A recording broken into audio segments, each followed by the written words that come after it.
But these idiots, which I totally agree with, are sitting at the Ministry of Hydraulic Resources, are sitting at the Ministry of Civil Works, and to implement such infrastructure-heavy projects, they need to find a way to outsmart them. Do you have a master plan to outsmart these idiots? No, but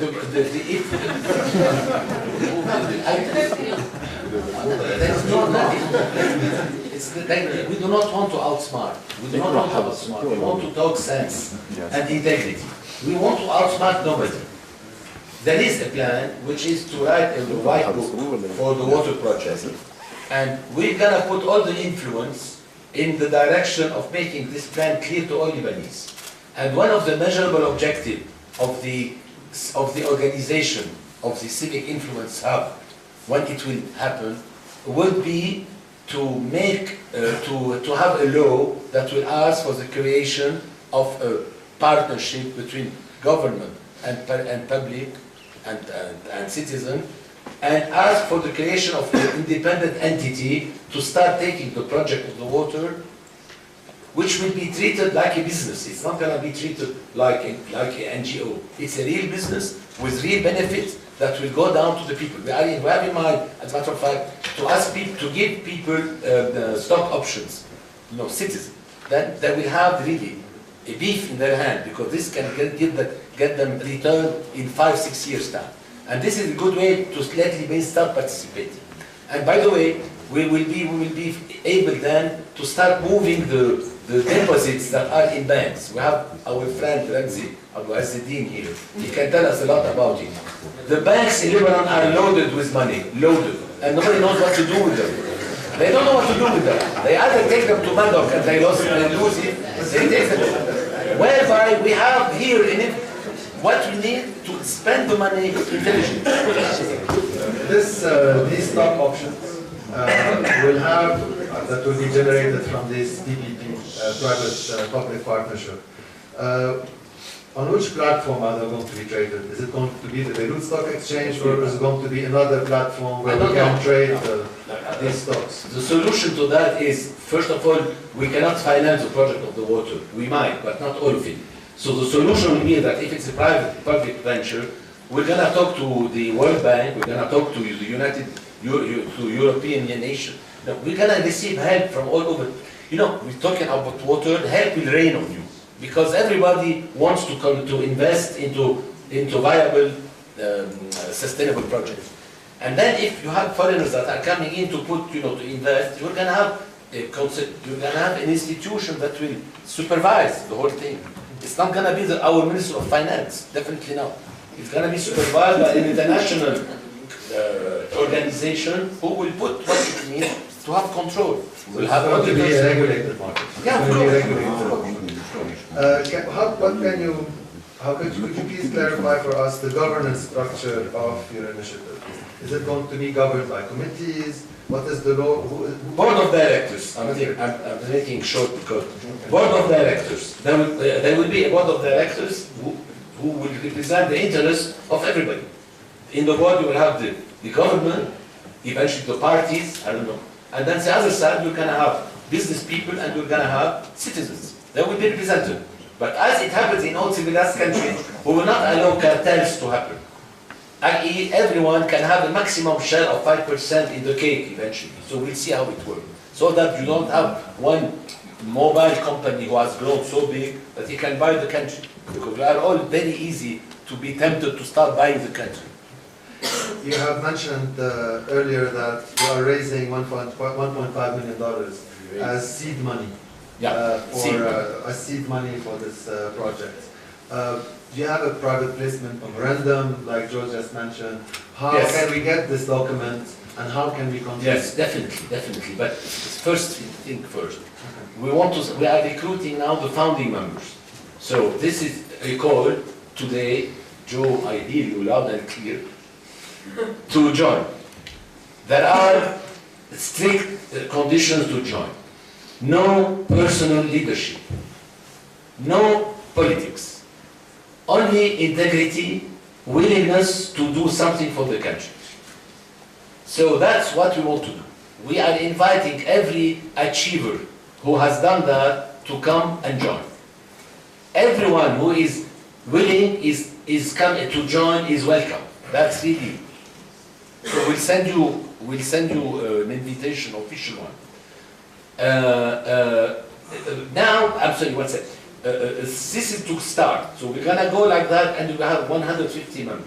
But later, if you can grow the number, let it be. And everybody does not cannot afford to buy $50,000 to pay $50,000 to start. So donations are gonna be welcome.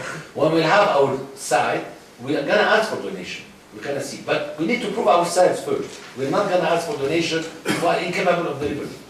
So I strongly believe that in the near future it will happen. Let me tell you a little bit. You know, I want to use the example of IPAC. You know, the American-Israeli lobby group, which is so powerful. How does it work?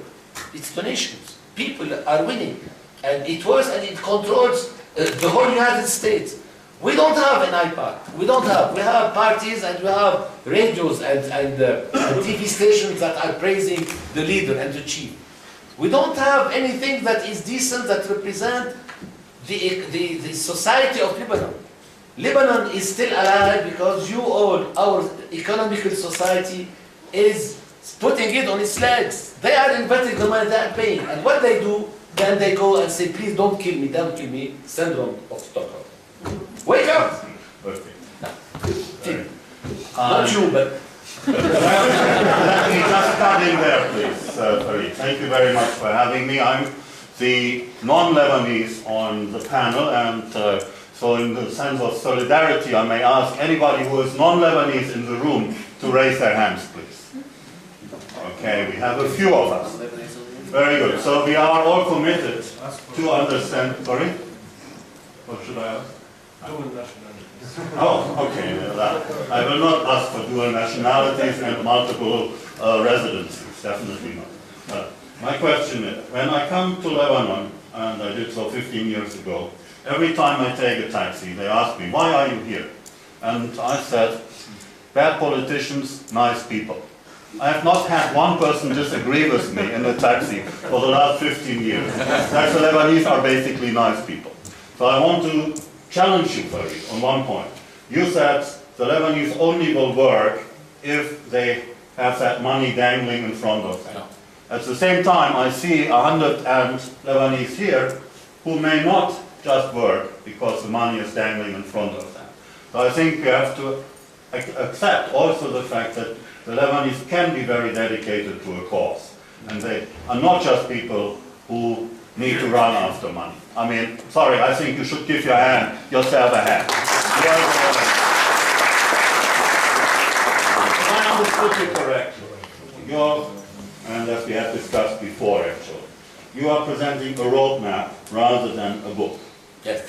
And you start with a project, then you go into awareness raising, then you go forward into developing your network, and then finally you want participation that will end in something that you call a national conscience.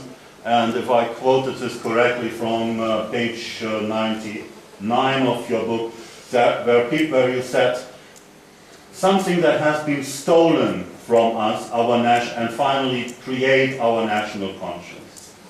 So what was it that has been stolen and that has to be recovered? Our conscience. It's a very good question. Stolen, let me tell you, what was stolen was the time that we could have to start building the nation. Because the country is very new, 65 years. It's a little time. In America, the United States were done in 300 years. And they had time, but they took 300 years to make it happen. We only had 65 years. And during those 65 years, we never had the time to make the nation. Because as soon as we were independent, we had the first Israeli-Palestinian war, Israeli-Arab war. Then we had our first civil war. And then we had our second civil war, and we had the Israeli wars in Lebanon and outside Lebanon. We never had the time to breathe. Now, what is beautiful is that in 65 years, although we had so many wars, you all know it, we are still a sort of democracy which is alive. We are not so bad. Please, although I say we are suffering from the syndrome of Stockholm, We are not so bad. We have democracy. We are those who created this Arabic Spring. It happened in Lebanon. We are not that bad. And creatively and in the business side, we are brilliant all over the place. Now we have to work the little extra time to start really putting our act together to start building a nation really. So time was told. Thank you. Now, when you talk about the Arab Spring, Yeah. you mentioned in your book also that it doesn't take a genius to predict that Egypt would slide back into most likely a military rule. I don't know at which stage you wrote that, but definitely we are observing this danger. And the danger of revolution versus backlash is always one in the paradigms of change. Yes. How do you want to avoid the pattern of revolution, backlash in your project? Absolutely, thank you. This project is economic.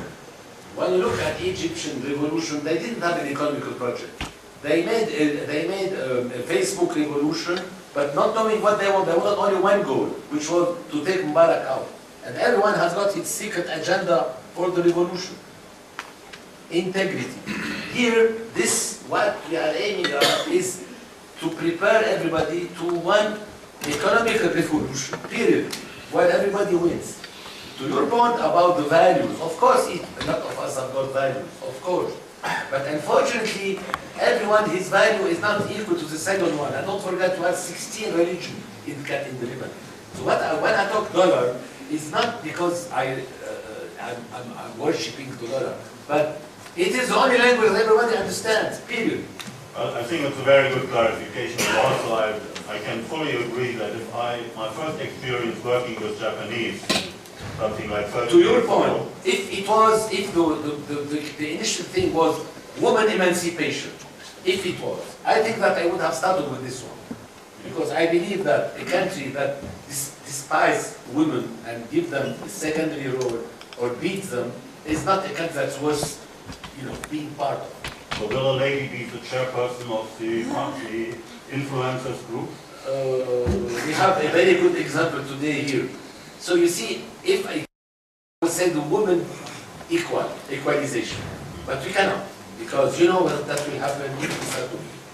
I've searched, the only place to talk about is women, is a dollar. But you also said that leadership should not be with one person. Absolutely. But at the same time, we all know that leadership is very, very much person connected and very important for making any organization successful. I would challenge any of the media agencies if there was not someone who could be the head and the heart to get them growing. Let me tell you what is the solution brought in the book. At the top, you have the founding members, you have the board of trustees. I don't like the word trustees, because trustees in Lebanon is chic. I am in the board of trustees. So I am there, and nobody does anything. So it's a board, it's the founding members. And you know that they will need, do they need leadership or not? The problem, the most difficult thing is to get them to agree that we do not want to have leadership. We want to agree on the leadership of the idea. In order to be effective, because to your point, it won't be effective, the solution is to create an executive board. And we will put on the executive board a CEO. He will be the face and he will be the executional power of the group. So you're creating an institution rather than an NGO or absolutely. Just an So the board, the CEO, is going to be the practical leader who will face the world, but he is not the leader. So he's not going to grow his ego. He's delivering what the board would like to do. Now let